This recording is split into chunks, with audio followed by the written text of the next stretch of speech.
Hello, hello, and welcome back to another Falcons Fanatic podcast. I'm your host, as always, Lucky Roberts, and I just like to start off from the top here, just talking about two words that really exemplify what this Falcons team did today. Just how they played. The two words I have to describe, Falcons win, and a real nail biter against the Green Bay Packers here. Had a couple of great games over the years against the Packers. NFC Championship, my grandpa's a big Packers fan, so I love to just rub it in on him. We don't talk about 2 weeks after that, though. Anyway, not to damper the mood, Desmond Ridder and the Atlanta Falcons win 25-24 over the Green Bay Packers. In what seemed like what was going to be the first loss of the season, first loss of Desmond Ridder's career at home. Not so fast. We're going to have to wait a little longer for that, maybe forever. But Desmond Ridder was really shaky to start this game. He was missing reads, was scrambling all over the place, was really worrying. I mean, on Twitter, everybody was talking, we need to get Shedeur Sanders. Like, it's time. Send the pick in now. Because Desmond Ridder was not playing well. He was just drop passes, just processing too.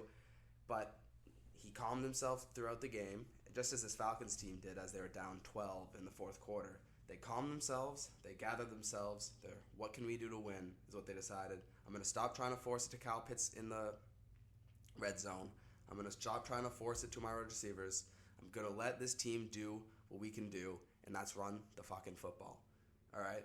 This Falcons team really lived and died, and I think they do live and die with their offensive line. Entirely, the first half was, like I said, a lot of dropbacks. And that's where we saw the offensive line collapse, and Desmond Ridder was forced to roll out, take a sack, and honestly, the first drive of this game that the Falcons had, we saw this happen.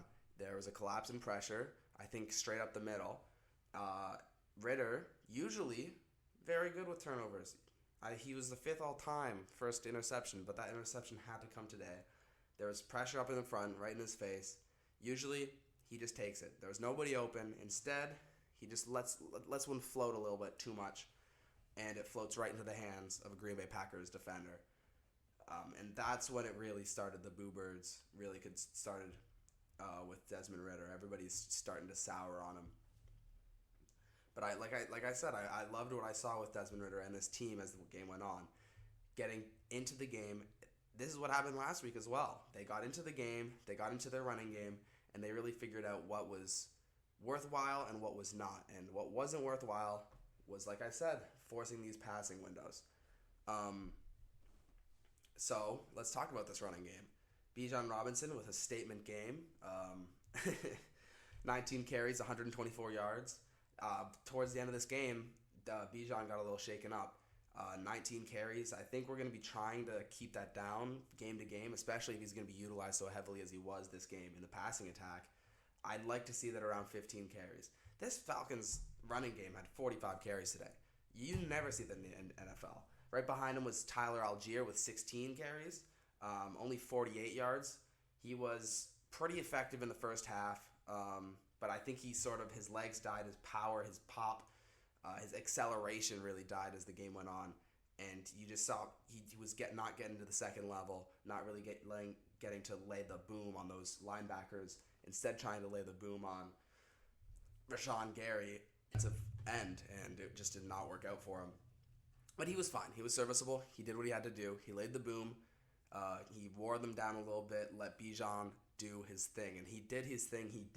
He makes the first man miss 90% of the time, second man miss 60% of the time, third man miss 30% of the time. I mean, oh my God, Bijan Robinson is a highlight reel, and people say that all the time about running backs. People say that all the time about NFL players.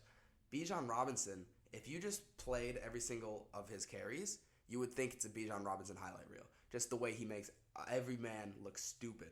Every man look like they're picking flies, look like they're like a 7-year-old playing in a 9-year-old league. I mean, it's incredible. And what really helped him was this offensive line really, like I said, settling into this game in the running attack. The offensive line, especially the right side, was horrible in pass pro today. But in running, in the running game, they were moving defenders. They were getting out wide. And this is another thing. When the Falcons decided to stretch the Packers out wide a little bit more on their runs instead of just doing pistol handoffs, we saw a huge increase in Bijan Robinson's performance, and we saw a huge decrease in Tyler Allgeier's performance. Tyler Allgeier in the first half, we were doing A-gap, B-gap runs. Tyler Allgeier loves it. He runs straight through like a man on a mission, like a man with a with a iron on his head, just banging into people. Loved what I saw. Loved what I see from him when he does that. But when we're handing it out wide, he just gets wrapped up. He gets an extra 2 yards, but I mean, he gets to the line of scrimmage. He fights for the extra 2 yards like he always does, but that's only 2 yards, right? It's not enough. Desmond Ridder also had 10 carries. I think this is the first time I think we've seen Desmond Ridder really get used in the we really saw him fake it to what we really saw from Desmond Ridder today was we saw him fake it to the running back, and he really was able to make use of his legs, which is something I think a lot of people wanted to see from Desmond Ridder throughout this season was more of a use in the running game like we saw Marcus Mariota last season, and he really was able to show some potential in that. He was making the defensive linemen, he was outrunning them.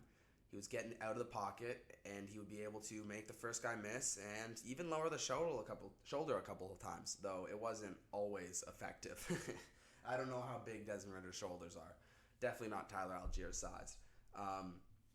But he had 10 carries in this game and a touchdown, which was an important, huge play, 4th and 4. A lot of 4th down attempts for this Falcons team today. Arthur Smith is really, really, really becoming quite the gambler. There was a play late in this game. It was 2 minutes and 8 seconds left, and the Falcons are on 4th and inches on their own 25. And we can either take the points, and because we're losing by 2 in this game, it's 24-22. We could take the points, take the kick with Younghoe Koo, who's going to knock it down every single day of the week. Or, which is what we decided to do, is we run outside, trust our offense, trust our offensive line, and not trust our defense. Do we trust our offense to gain 1 yard, or we trust our defense to make a stop? Is that what I think they really boiled it down to. And they trusted their offense to get a yard, and it worked out. Bijan Robinson with a little flip out to the side, able to get past the sprawling Packers defenders, and he got out of bounds. He stayed in bounds, and because it was 8 seconds left, it doesn't really. And then the next downs, we run it 3 straight times. The Packers have to kill 2 timeouts. It's down to about it's 3rd and 4. We hand it off. We do a nice little fake little run play with Bijan Robinson. He gets past the first level and wrapped up inches short. The people on the broadcast thought that he got it, and I'm thinking, watching at home, I'm like, absolutely no way. Absolutely no way. He's about a foot short. He's way short. So the choice was the same exact choice, but this time it's a minute left. And it took a while for Arthur Smith to send out Younghoe Koo for the 3 points. So even then he's getting very, very, very very pushy with these calls. They were people on Twitter, as I will say forever, were really questioning Arthur Smith's play calling, especially in this first half when they were down by 12. The offense had 3 points with 2 minutes left in the first half. It was not moving well, and they were not, and I think rightfully so. Arthur Smith saw this. The pistol handoffs weren't really working. They moved out to more stretch plays, and that was able to get this run game going, which was able to open up the pass and open up some plays for Drake London and open up some plays for Matt Collins. But the important part is that we were able to get to our bread and butter when our bread and butter before was gross. It was past its due date. And that's what we were able to really figure out in that second half. And just drive after drive, we were scoring drives together. It was like 3 in a row to end the game. That was really, really important for us. So let's get back. Let's get to this receiving room. Drake London, 6 receptions, 67 yards, a touchdown, leading in all 3 of those stats for the Atlanta Falcons. Drake London had a bounce back game. I don't really think he had a poor game. He had a drop last game, but that was the only target he had. He had a bounce back game in terms of production. Had a huge like 20-yard pass with pitch and catch with him and Desmond Ridder towards the end of that. The end of that game, the last drive, Desmond Ridder finds him crossing, which was really what put us into their end of the field and allowed Drake London to. And it was a beautiful route on Jair Alexander. Just cut right into him. Jair Alexander, I think, interfered with him with what I saw. That wasn't called, and he still makes the catch. Insane play for Drake London. Insane route running, which is something that people don't usually write home about with him. Mac Hollins, disappointing. He had 3 receptions, 60 yards. That was mainly off of just one crazy trick play Arthur Smith dialed up to start the fourth, where they did a jet sweep with Bijan, and then Bijan tosses it to Drake London on a reverse end around. Sorry. Tosses it back, and then Ridder, after pitching it to Bijan, sprints back, catches it from Drake London, sees Mac Hollins absolutely wide open, 20, 40, 30 yards of space around him, and he bombs it. I've never seen Desmond Ridder throw it that far, let alone put that much mustard on it. It was still a little short for Mac Hollins. But Mac Hollins rises up, attacks the ball, gets to the ball first, and was able to bring it home, which was really what sparked this Falcons offense. They scored on every single drive since then, since that one big play. They also got Jonnu Smith involved a lot in this game, more than Kyle Pitts they did. Just a lot of the Jonnu Smith plays are confusion plays. They're going to be play actions and then a screen to Jonnu who's in line to block. Because when Kyle Pitts is on the field, especially in line as a tight end, it's pretty much, red alert, we're throwing the football. I don't think he's even a serviceable blocker in the NFL. And so when you have Jonnu Smith in there, who is a serviceable blocker and a serviceable runner, the confusion element is way more prompted. And I think that's totally what we saw. He got 4 receptions, 47 yards. Kyle Pitts with 2 and 15 yards. He had 2 just sort of crossing. Desmond Ridder rolling out, just going to whip it to Kyle Pitts for some easy 5 yards is basically what we got from Kyle Pitts today. I would love to see him used more how Mac Hollins is. I would like to see him get those. Honestly, he doesn't need to be a tight end. Nobody plays him like a tight end. Nobody thinks he's a tight end. Sure, he can block maybe your smallest front seven, but he just play him as wide receiver. We know he's talented at that. He's huge. He's fast. He's faster than Drake London. He's bigger than Drake London. Why don't we put him in the same positions we put Drake London in? Why don't we put him in the same positions we put Mac Hollins in? It seems like he's just smoke and mirrors, where I think he could be a lot more mirror than smoke, if that makes any sense. I would say the Falcons really worked on their running game and really they had 45 carries, 19 receptions. But when you look at it, Green Bay had only 14 receptions with 21 dropbacks. With 21 rushes. Atlanta controlled this football game. Even being down 12, they decided we're still going to run it. We're going to have to score on every possession, and we're going to have to stop them on any possession. But we'd much rather that than having to throw the football, which in the end was a great call. We controlled this game 36 minutes time of possession to Packers 15. It was a very Falcons-y game, new age Falcons-y game, you would say. I think we're going to be seeing a lot of these games where the Falcons are controlling, dictating what the game they want to play, and not really what the game the Packers want them to play. A.J. Dillon A couple of times A.J. Dillon got free and was able to lay the boom on the second level. I think we did a pretty good job, especially early on in the game, of stopping that Green Bay rushing attack. They slowly wore us down, but that's going to happen over the course of a game no matter what, really. So I think the job we did on A.J. Dillon was very good. He's a huge dude. He's going to have 2 or 3 push pile, gain 5 yards for no reason sort of plays a game, but other than that, we were able to stay in front of him and bring him down, which was very great. This Packers team was banged up. They didn't have Aaron Jones. I think this game goes a lot differently if the Packers have their healthy players back. Falcons didn't have any of their 2 injured guys. So it's very... so you can say it on either side, really. It doesn't really matter. Jordan Love, pretty impressive to start the game. But as the game went on, you could really see the crowd get to him. This crowd was very, very quiet. You could hear the Packers fans. Every single time I looked in the front row of the stadium, of the Falcons stadium, I saw green jerseys. I saw Packers jerseys.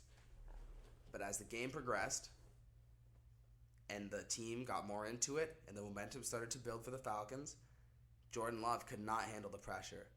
He couldn't. There was multiple penalties based on it. Huge penalties too, 4th and inches types penalties, where if that doesn't happen, maybe we don't get the stop on the second last drive. Maybe we don't get a stop, and the Packers go down, kick a field goal, and the Falcons aren't really able to win this game. But this would have been a really bad game for the Falcons to lose. If the Falcons lost this game, there wouldn't really be... It was a worrying performance to start, but the Falcons dominated this game, dictated this game. And to only win by 1 point, which, first of all, great line by Vegas with the plus 1.5 for Green Bay. Wonderful line by Vegas. But I think the Falcons deserve to win this game, which at halftime, that was the opposite. The Packers were very much controlling this game. Now let's move on to the defense. I think I've spoken a little too much about the Falcons offense today, even though they weren't that impressive.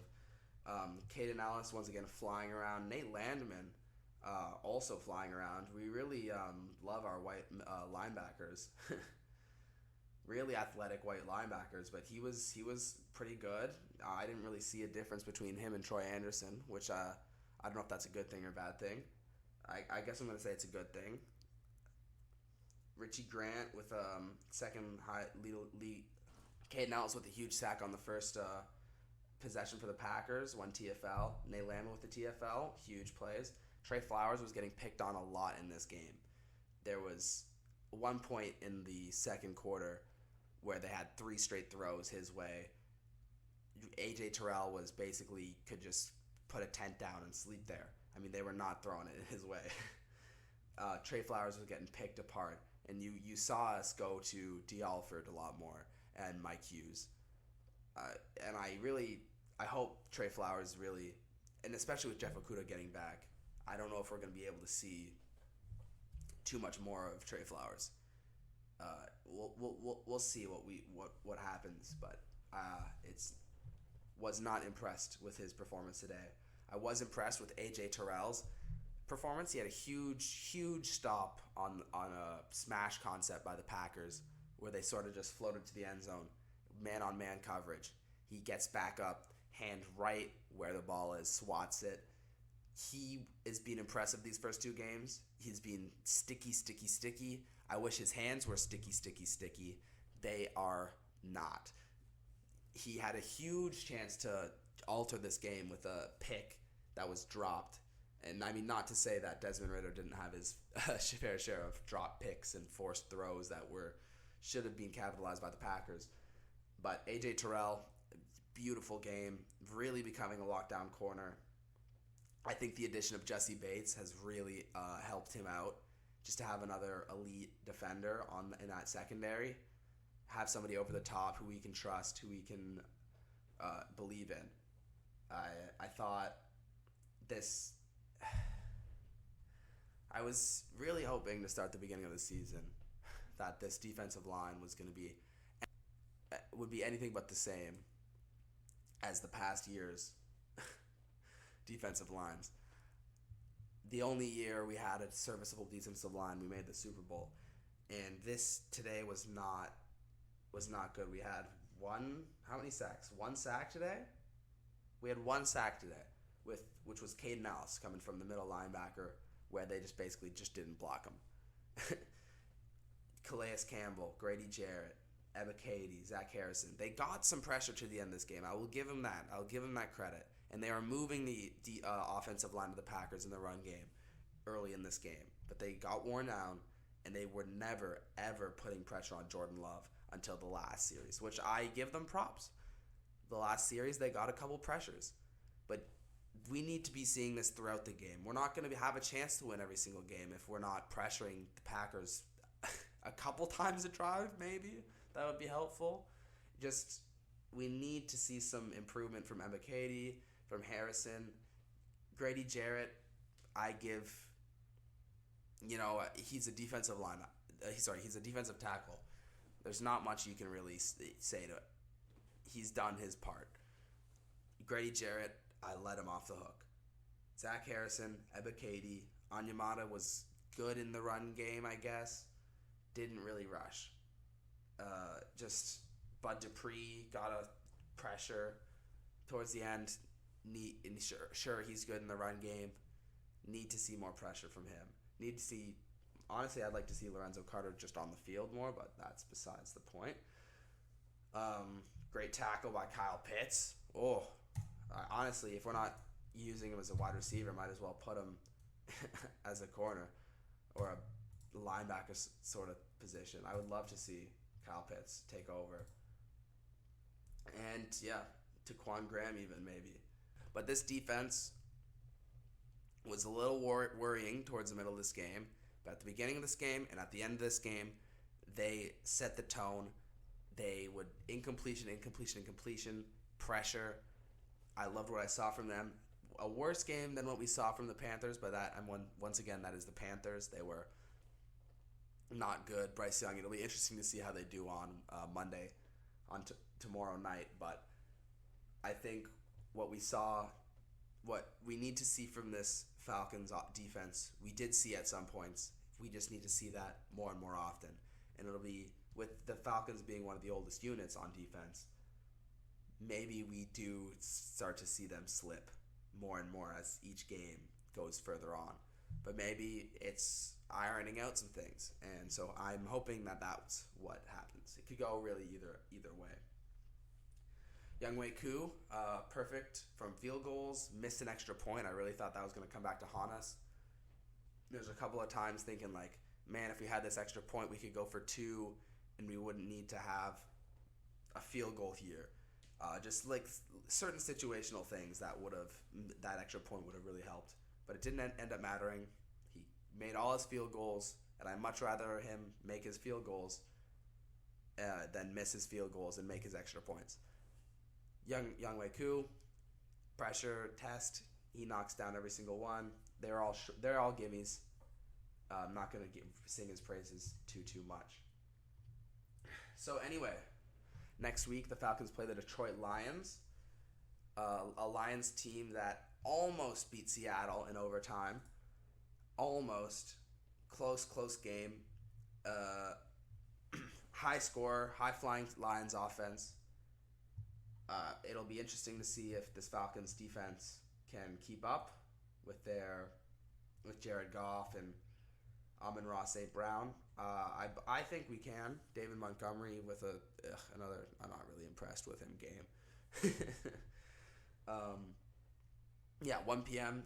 Sunday, same time. This one is going to be at Detroit, though.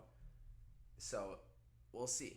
Maybe away from home, this Falcons team isn't the same, and that's something we're going to be able to see next week. Anyway, I think that's enough Falcons talk. I'm just going to go and relax after the win, but quickly, I'm just going to take a break, and then we're going to go over what happened else around the league. All right, and we're back. Let's go talk about some other games around the league. The Bills, after a very disappointing performance from Josh Allen, the Bills, they go down against Las Vegas, and they mop the floor with them. Las Vegas, who squeaked out a win last week. The Bills put up 38. The Raiders put up 10. Not really a great game to watch. What you would expect from preseason if you were going to predict this game, what was going to happen. We'll see how the Bills do in the following weeks. We'll see how their Josh Allen matures. Still, even though they do blow out, I think the same issues are still prevalent for them. Ravens beat the Bengals. Bengals now 0-2. Ravens now 2-0. Bengals now have to dig themselves out of a hole. They've done it before, but I mean, you got to stop putting yourself in a hole. Like at a certain point, at a certain point, you got to stop jumping in holes. The Bengals 0-2. Very, very entertaining game. Close game against the Ravens, 27-24. Lamar Jackson was great in this game. Great to see him play a lot better. Back to his form. But, I don't know if the Bengals are really have it in them to come back in this back-to-back years. Definitely a lot more of an encouraging performance from the Bengals so far in this.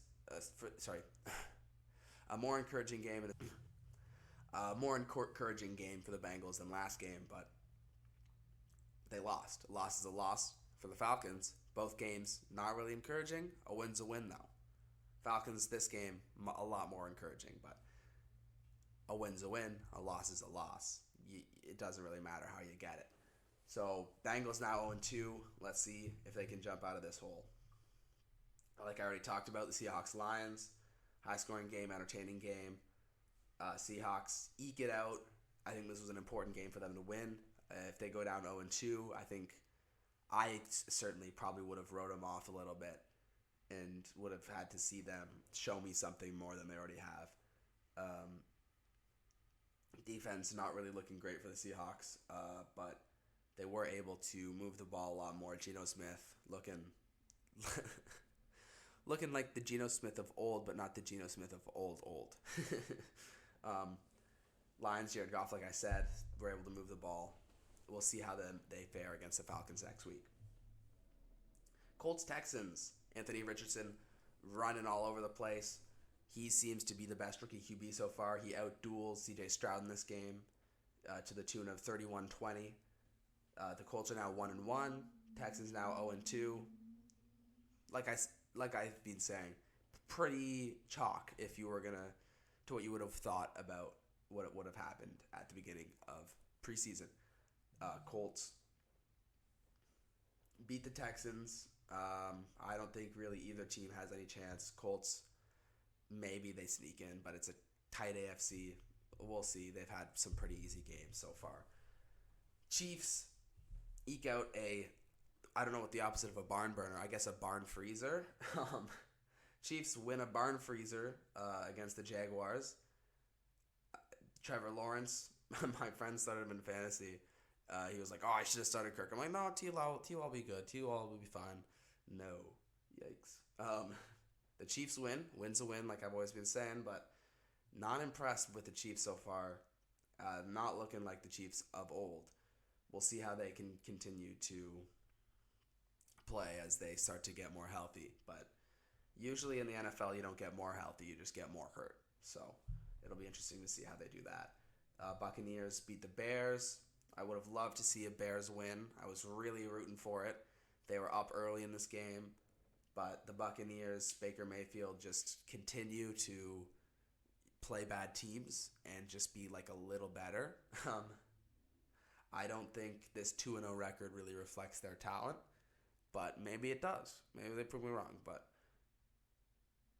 it's a good win, but it's a horrible Bears defense. A Bears defense that the Packers tore apart last weekend, and now fared a little bit less bad, good, and they fared a little worse against the Falcons today, as we know. Buccaneers beat the Bears, and finally the last game, Chargers, another team who they just seem to lose close games. I feel extremely bad for the Chargers fans. They lose to the Titans, who have been showing a little bit of themselves. just lost to 1 point last week to the Saints. They probably should have won that game. And they win this game against a Chargers team that everybody thought was going to be good, but they just they're probably going to have one of the best point differentials while missing the playoffs this year. That's my take. I don't think the Chargers have the gusto that this Falcons team has, which is Falcons have been needing some gusto. Anyway, that just about wraps it up around the NFL. We'll see how the other games go later on tonight. Maybe I'll be tweeting it out. Go check out my Twitter, Lucky Roberts. You know where to find me. Yeah, keep tuning in. Stay flying. Huge win. And yeah, thanks. Thanks for watching. Bye.